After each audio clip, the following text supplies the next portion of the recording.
Reform TV, GB News didn't just expose their bias, they exposed their complete lack of shame. They'll spend 10 solid minutes calling Keir Starmer an embarrassment, a clown, a malfunctioning robot. You're being told that a Prime Minister tripping on a step is a national crisis. And fine, whatever. They can have their fun. But the second, and I mean the very second, someone dares mention Nigel Farage's little Russian money problem, everything suddenly changes. Okay, so let's start with the circus. The panel is having the time of their lives. Why? Because Keir Starmer, a human being subject to the laws of gravity, nearly fell over. So, Sir Keir Starmer is an international embarrassment. His nickname is Never Hear Keir. So, he's taken 42 foreign trips in 17 months. In fact, there's a little map of it here, actually. It'll take ages to go through, so don't worry. We're just going to keep that playing there. He's been all over the world. But today, he took the phrase foreign trip a little bit too literally. Hello. Oops, there he goes. Now, apparently, Downing Street was ringing around journalists today, asking them to not publish that clip of him nearly stacking it. Oh, well, here it is again. Hello. How are you? Now, just in case you missed it, here it is again. So, is he an international laughingstock, do you think? No, I think it's wrong to say he's an international laughingstock because he's a laughingstock here as well. So let's not discount him being a laughingstock here in the UK. He is fast becoming the Mr. Bean of politics, isn't he? Because that's why he's like bumbling, where am I going next? Relate, actually, because that, I think, does make him a bit of a laughingstock, doesn't it? That whole thing about, like, you know, can a woman have a penis? David Lammy thinking that women could grow cervix, all of that. Spending too much time abroad. Where's Wally? That's what I call. Where is Wally? Yeah. It's, isn't it? You need to look at the map and see the little "Where's Wally" and point him out. As far as look at the glee. Did you see? He's a robot. He's a laughingstock. A Mr. Bean.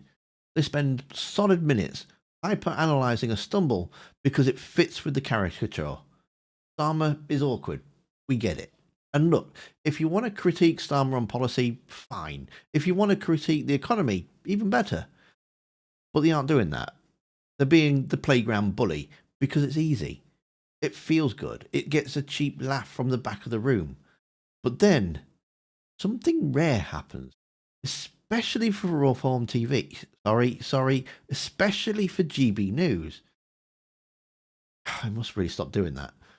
A panellist named Andy decides to introduce a little thing called perspective. He asks a simple question.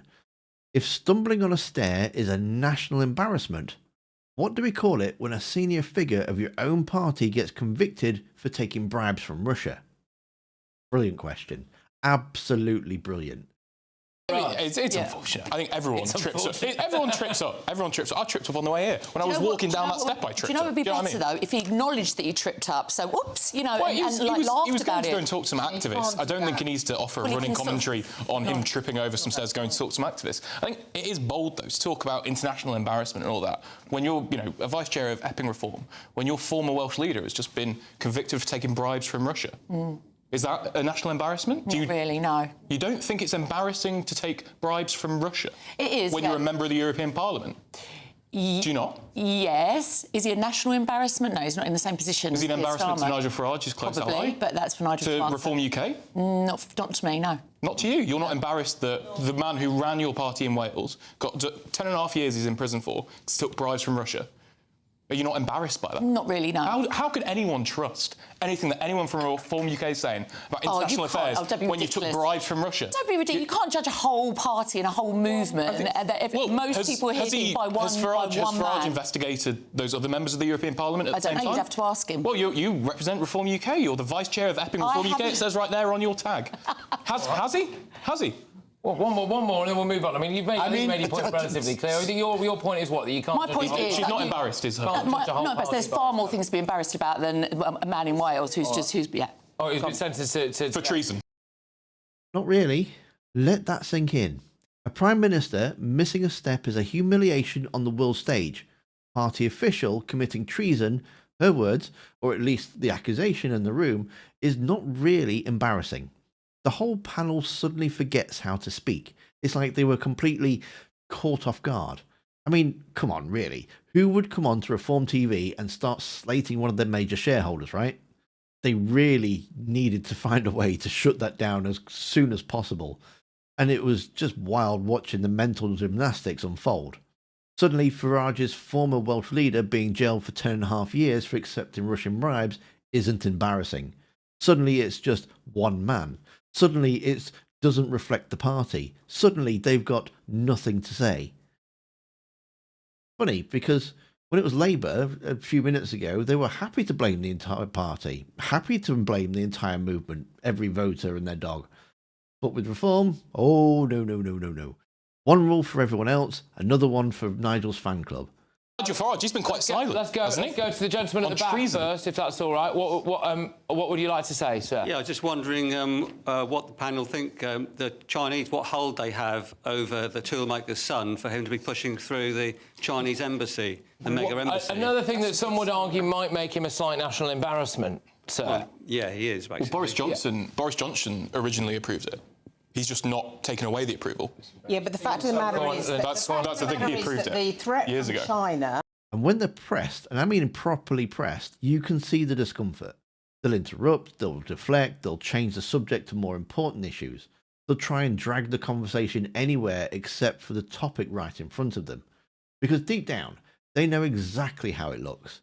You can't spend half an hour calling the Prime Minister a national embarrassment, only to shrug when your own former party leader is sitting in prison for taking money from Russia. You can't lecture everyone else about patriotism and integrity while pretending treasonous behaviour in your own ranks is no big deal. This is the pattern we see with Reform. Big talk when they're pointing fingers, total silence when the spotlight turns around on them. Pathetic, and it shows you exactly how these segments work. Its outrage is manufactured, the humiliation is scripted, and the moment you hold a mirror up to their own glass house, they don't apologise, they just go, yeah, well, it's different. And if you really trigger them, and I mean you really trigger them, they'll make a silly video about you, just like Zia Youssef did in the video you can see on screen now. Thanks for watching, don't forget to hit that like button, and I'll see you next time.